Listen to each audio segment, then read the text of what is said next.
Hello everyone, আসসালামু আলাইকুম। Welcome to my YouTube channel. আজকে আমি আপনাদেরকে সবচাইতে কম মশলায় সবচেয়ে মজার চালতা আচার বানিয়ে দেখাবো। এই আচারটা যে কেউ চাইলে বানিয়ে খেতে পারবে। তো শুরু করছি আমার আজকে রেসিপিটি। আজকে চালতা আচার বানানোর জন্য আমি এখানে 3টি চালতা নিয়ে নিয়েছি।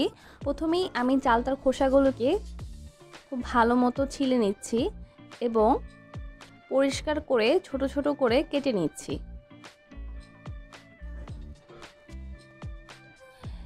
এবং আমি একটি বাটিতে পানি নিয়ে নিয়েছি এবং এই পানিতে আমি কিছুটা লবণ মিক্স করে নিচ্ছি এবং কেটে নেওয়া চালতাগুলো এই পানিতে আমি ভিজিয়ে রাখবো। রান্না হওয়া আগ পর্যন্ত এই লবণ পানিতে চালতাগুলো ভিজিয়ে রাখতে হবে, এতে করে চালতাটা কালো হয়ে যাবে না। পরিষ্কার করে চালতাগুলো ধুয়ে নিয়েছি।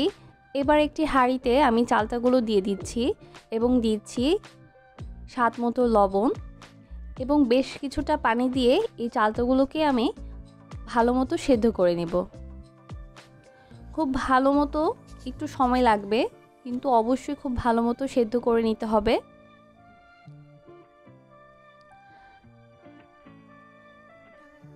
তো চালতাগুলো আমার সেদ্ধ হতে সময় লেগেছে প্রায় 20 থেকে 25 মিনিটের মতো। এর মধ্যে চালতাগুলো খুব ভালো মতো সেদ্ধ হয়ে গিয়েছে। আমার চালতাগুলো সেদ্ধ হয়ে গিয়েছে।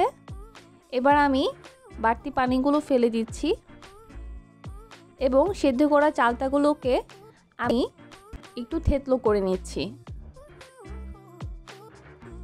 এতে করে আমি যখন এই চালতাগুলোকে রান্না করব, এর ভিতরে মশলাগুলো খুব ভালো মতো যেন ঢুকতে পারে। এবার আমি একটি হাঁড়িতে কিছুটা পাঁচফোড়ন ভেজে নিচ্ছি এবং ভেজে নিয়ে আমি পাঁচফোড়নগুলোকে গুঁড়া করে নিব। এবার আমি হাঁড়িতে দিয়ে দিচ্ছি 1/3 কাপ সরিষার তেল, 1 চা চামচের মতো মৌরি আর 1 টেবিল চামচের মতো চিলি ফ্লেক্স দিয়ে দিচ্ছি। 2 মিনিটের মতো একটু ভেজে নিব। ভাজা হলে দিয়ে দিচ্ছি হাফ কাপের মতো চিনি। এখানে চিনিটা যার যার স্বাদ মতো দিতে হবে, আমি প্রায় হাফ কাপের মতো দিচ্ছি। এবার চিনিটা খুব ভালো মতো এই মশলাগুলোর সাথে একটু ভেজে নিচ্ছি আর দিয়ে দিব হাফ কাপের মতো পানি। কিছুটা পানি দিয়ে এই চিনিটাকে আমি শিরার মতো বানিয়ে নিচ্ছি। বলক উঠলে দিয়ে দিচ্ছি হাফ চা চামচের মতো বিট লবণ। খুব ভালো মতো মিশিয়ে নিচ্ছি। এই বিট লবণটা দিলে কিন্তু আচারের স্বাদটা দ্বিগুণ হয়ে যায়। চেষ্টা করবেন বিট লবণটা ইউজ করতে। আর দিচ্ছি আমাদের সেদ্ধ করে থেতো করে নেওয়া চালতাগুলো। এবার খুব ভালো মতো এই চিনি শিরার মধ্যে জাল করে নিচ্ছি এবং রান্না করে নিব পানি শুকানোর আগ পর্যন্ত।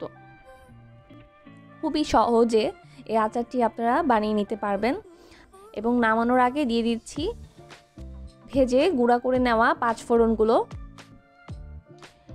এই তো 2 মিনিট জাল করে নিচ্ছি এবং চলে যাচ্ছে এবার পরিবেশনায়। এই তো হয়ে গেল চটজলদি আমার চালতার আচার। আশা করছি আমার আজকের এই রেসিপিটি আপনাদের কাছে অনেক ভালো লেগেছে। ভালো লাগলে আমার ভিডিওটিতে একটি লাইক দিবেন এবং শেয়ার করতে পারেন সবার সাথে।